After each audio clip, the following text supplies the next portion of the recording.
Hello, my name is Marcus. I'm the compiler of a collection of therapy quotes entitled Psychoanalytic Self-Awareness Quotes.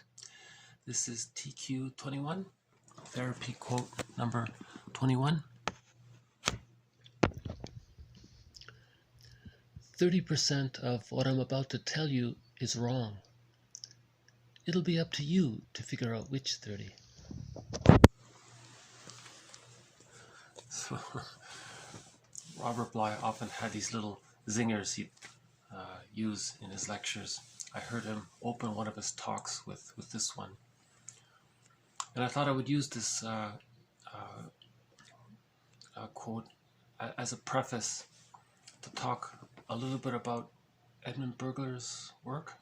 He's one of the threads that will run through this series.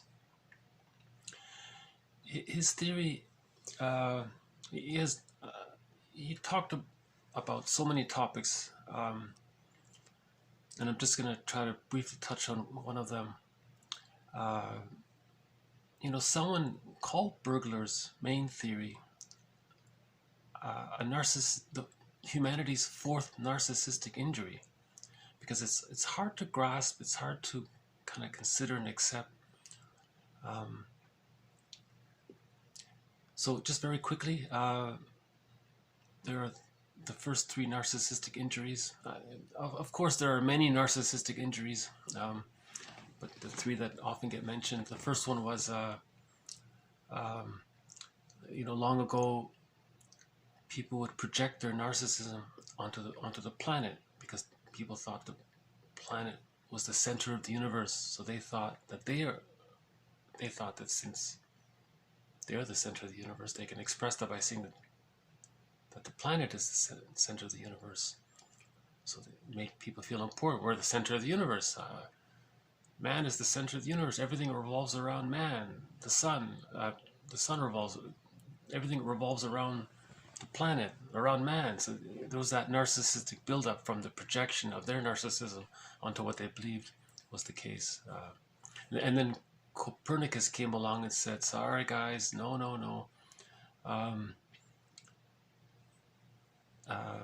Not everything revolves around the earth, you, right? It took a while to accept that the earth moved around the sun and so on. And then the second narcissistic injury to humanity was when Darwin came along and said, humans, we're connected to nature. We're from nature. We're connected to nature. We didn't come here from some celestial dimension in these celestial ships here. Like we're not these superior. We're not that superior, or whatever it was. I don't really know. And then the third narcissistic injury was the idea that we don't get to consciously accomplish everything that we say we want to do. I mean, that the unconscious has an influence on us, and it can affect our ability to succeed consciously. So there's these memories, and we're influenced by them, and maybe there's unconscious loyalty. And then if we want to do what we want to do, we might be breaking that loyalty, so we sabotage our efforts. And so, in other words, there's this unconscious world that can, so to speak, pull the strings on the person's conscious decisions and influence it. So this idea of there existing an unconscious has been labeled humanity's third narcissistic injury, right? I think the quote was, man is not master in his own house, or something like that. Like man can't completely get everything that he wants. So that's an injury because there's an unconscious there. So there's a kind of humility, another humiliating factor for man's narcissism.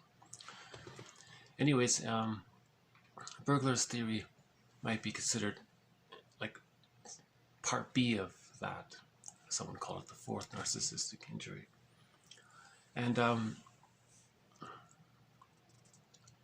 Remember in quote 19, there was a brief description about the difference in use over the word ego. So in pop culture, we might say someone has a big ego or an inflated ego. And, someone once joked that the word shrink means to shrink someone's inflated ego. So that's the pop culture use of the word ego. But when we say the person has a healthy ego or even a strong ego, that's from the psychoanalytic point of view. That's what we want to encourage, build, endorse, support, nurture.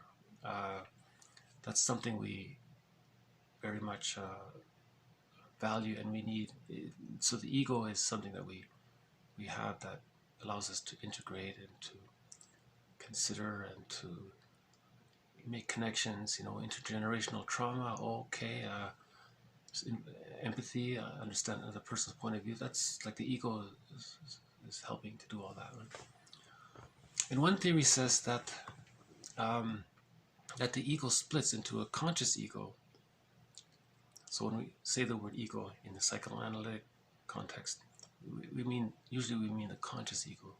But the theory is that the conscious ego, or just simply the ego, splits into a conscious ego and an unconscious ego.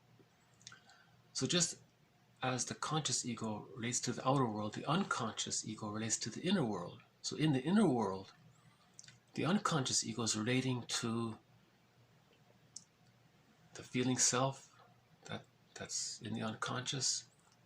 The superego is in there. The ego ideal is there. The ideal other is there. A part self is there. A good and bad part self-representations are there. There's good and bad part representations of the other down there. So you have all this whole inner world where the unconscious ego is relating to all these little parts. And that's what mythology is about. They're personifications of these unconscious parts. So mythology was a way, or is a way, to describe this inner world. And I think the unconscious ego might be the protagonist relating to these different parts. And Melanie Klein says that we all live in two worlds, the outer world and the inner world. And I think there's even a movie called The Two Worlds, a French movie, a comedy fantasy. The guy wasn't doing too well in his external world, so it's a fantasy movie, so he falls into this other world, and that's a representation, a metaphor of his inner world. And as he works through it and succeeds in his inner world, then you see his outer world, his ordinary world, improves, showing the link between if we heal the inner world and the outer world heals. So Melanie Klein mentioned we have these two worlds. So maybe I can just go off on a tangent a little bit about burglar, and then come back to the idea of the unconscious ego relating to the inner world. So one of Burglar's points is, and he thinks it's important, and anyways, the idea is that when the baby comes out, he's helpless, he has a lot of needs, and if his needs don't get met, he's hurt, so there's psychic pain, so that's an injury for him. And normally the baby would want to do something about it, to say, hey mom, what's going on? I have these needs. The baby doesn't have motor skills, so he can't voice or do anything about not getting his needs met. He doesn't have the voice. So that's like a double insult. So life force, Fairbairn says life force is object seeking, right? So the baby is trying to connect with the mother. That's pleasurable. So life force is pleasure, right? And then he gets hurt. Needs didn't get met. Now he can't express it, so there's another frustration. It gets all mixed up. the pleasure of connecting with the mother, and then the displeasure of what happens. Bergler calls this the displeasure, pleasure in displeasure. And this phenomena, this general phenomena, he uses the jargon psychic masochism, psychic masochism, psychic masochism, right? Not. We're talking about the inner world here. In the inside world, the life force got entangled up with the pain of not bonding with the mother, or bonding with the mother in an unhealthy way, and then not being able to correct it or do anything about it. So that's what he means when he uses that term. And so now, if we look at the inner world, we have the unconscious ego relating with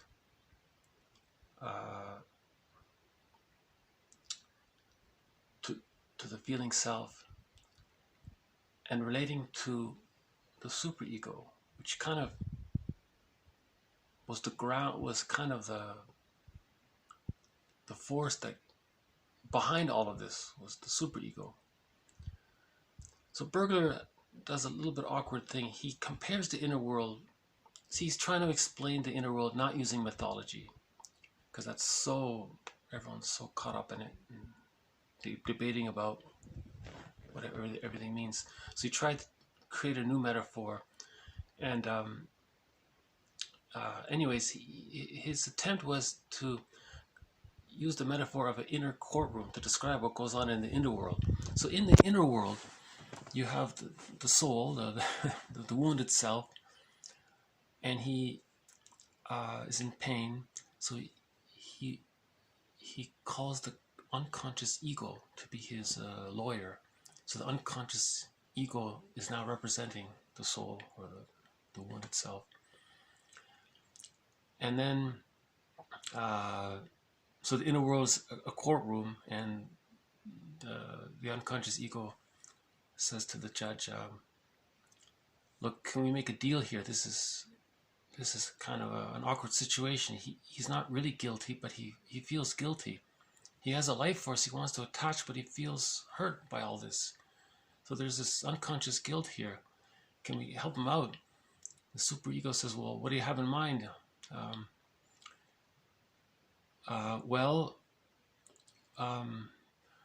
What if he's allowed to... See, the unconscious ego is trying to keep in mind that there's a thing called repetition compulsion, that the psyche is going to repeat that dynamic in different forms. So the unconscious ego says, well, okay, since the psyche is going to compel the person to repeat this until he masters it, or attempt to master it, why don't we allow him to make mistakes in his outer world that'll be painful for him, and that'll remind him of the unconscious pleasure he had as an infant trying to bond with the mother, thereby preserving the dynamic of the repetition compulsion of the pleasure and the displeasure getting mixed up. And the superego or the judge says, oh, okay, I guess I can go along with that.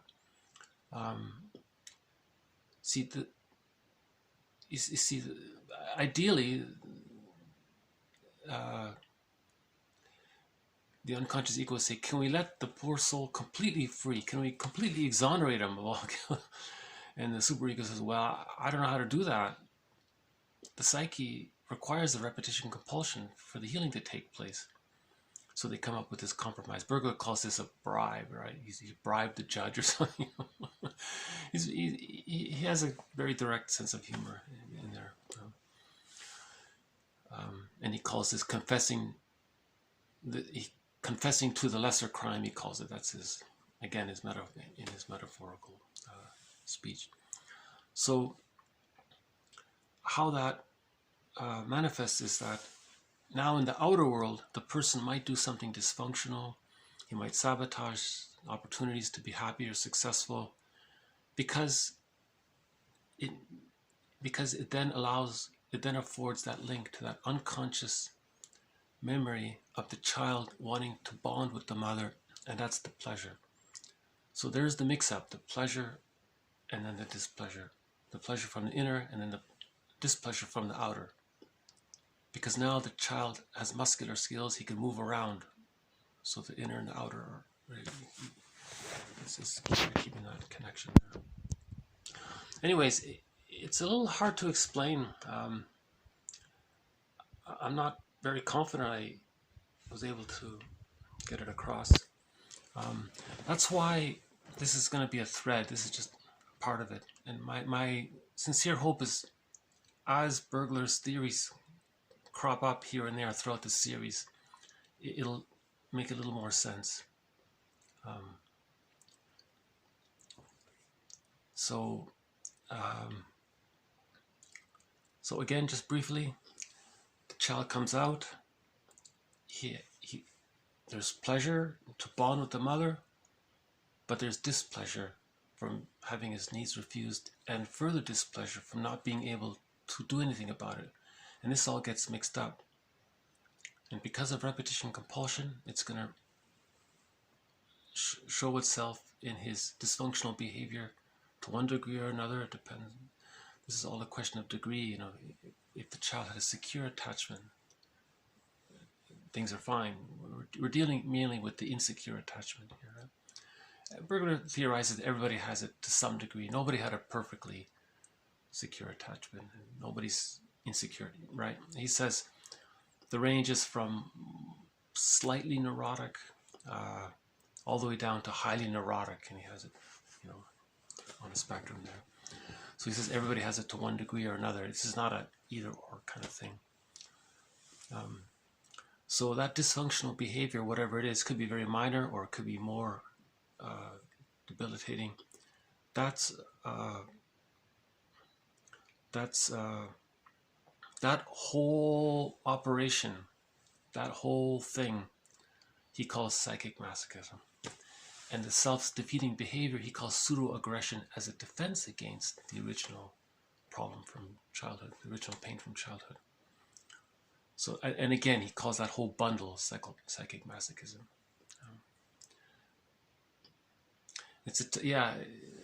Forgive psychology for its jargon. Just forgive it, Robert Bly said. So Burglar threw in a lot of jargon here. His main jargon for this is the libidinalization of guilt. Libidinized guilt. Libido in the jargon means life force, and it's pleasurable. And the guilt is the pain of his needs not getting met and him thinking he's bad and all that. And that's been libidinized. So the life force got attached with the guilt, and his jargon was the libidinalization of guilt, or libidinized guilt. I feel like I